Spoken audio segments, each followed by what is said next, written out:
Zechariah 2 and 8 real quick. This is Zechariah 2 verse 8. And it reads, Zechariah 2 verse 8. And it reads, For thus saith the Lord of hosts, after the glory hath he sent me unto the nations, which spoiled you, because the nations spoiled us. Okay? The top nation who spoiled us was the Edomites, which is our top enemy. He spoiled us the most. Okay? When we were in the Babylonian captivity, we knew we were Israelites. We were able to keep our customs and do our laws. And this, he actually beat our nationality out of us, man. You understand what I'm saying? And it said, For he that toucheth you toucheth the apple of his eye. So you touch us, you touch the apple of the Most High's eye. All right, something that he looks precious. It's like touching if you have a son and someone beats your son up, a grown-ass man kicking his son in his face, beats him up. That's how it feels to the Heavenly Father. Right.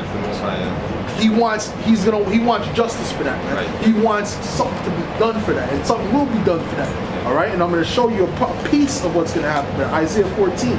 I already showed you before Obadiah, right? Yeah. That's going to be after this. All right? First, this has to happen before it. It says, for the Lord, this is Isaiah 14 and 1, for the Lord will have mercy on Jacob and will yet choose Israel and set them in their own land, and the stranger shall be joined with them, and they shall cleave to the house of Jacob. And the people shall take them and bring them to their place, and the house of Israel shall possess them in the land of the Lord for servants and handmaids. And they shall take them captives, whose captives they were, and they shall rule over their oppressors. All right, so who's that talking about? Who oppressed us? Who took us captive? The Edomites, man. You understand? So we're gonna take you Edomites captive, man. All right, whoever the Edomite, you know what I'm saying? All the so-called white people. All right, they're gonna go into captivity. All right, in chains. And they're going to have to serve in slavery. And after that, they're going to be exterminated. Okay?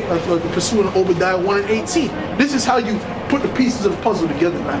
Alright? Because the Most High sent his prophets out here to tell them what was going to happen. Alright? Whether they say, like, there's a lot of so-called white people that might come on the comment board and say, oh, I don't believe that. We're not this and that. We're not. Does it matter what they believe in? It doesn't matter what you believe. It matters what's going to happen. What the truth is. You understand? They could not believe. But when it's happening, there's nothing they can do about it.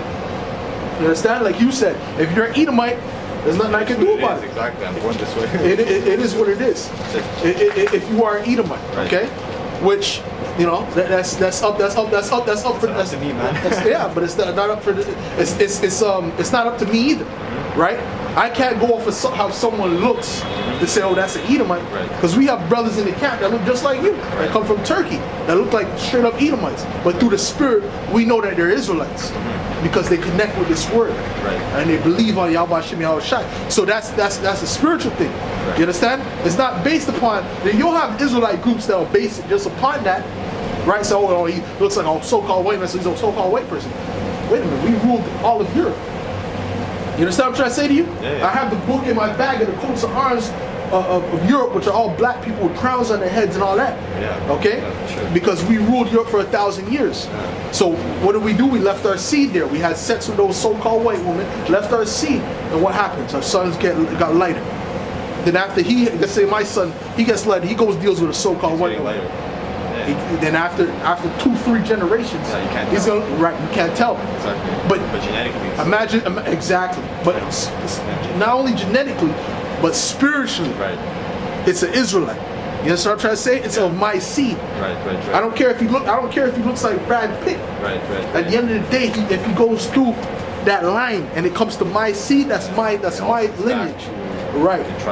And guess what? He's not gonna receive what Esau's gonna receive. No. It's not. It's not based upon looks, but that the way Esau looks, the way you look, the way you don't have melanin in your skin, right? It is a sign and a curse that was placed upon Esau. Going back to Genesis 25:25 when Esau came out. Okay, let me get that real quick. Okay, because the Book of Enoch. The Book of Enoch, the Book of Enoch that they have is not the real Book of Enoch. It doesn't line up with the Bible.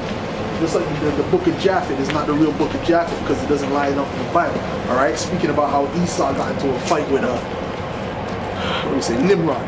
First of all, Esau was born about 300 years after Nimrod, man. So they're just, when you, they don't know what the hell they're talking about. You understand what I'm saying? They don't know what the hell they're talking about. They're just making things up. This is Exodus, no, not Exodus, let me get Genesis. Sorry, Genesis 25 and 25. Okay? Okay, Genesis 25, verse 25, and it reads, and the first came out red all over. This is when Rebecca was having the son, twins, Jacob, which is us, 12 tribes of Israel, right, our forefather, and Esau, which is the forefather of the Edomites, all right, the so-called white ones. And it reads, and when her days to be delivered were fulfilled, behold, there were twins in her womb. And the first came out red all over like an hairy garment, and they called his name Esau. All right, the word Esau means wasted away. When people, whatever they came to their mind at that point, Esau, wasted away, which means what was wasted away in it? What did Isaac see that was wasted away in it? His pigmentation. Okay? Because children weren't born without pigmentation back then. You understand what I'm trying to say?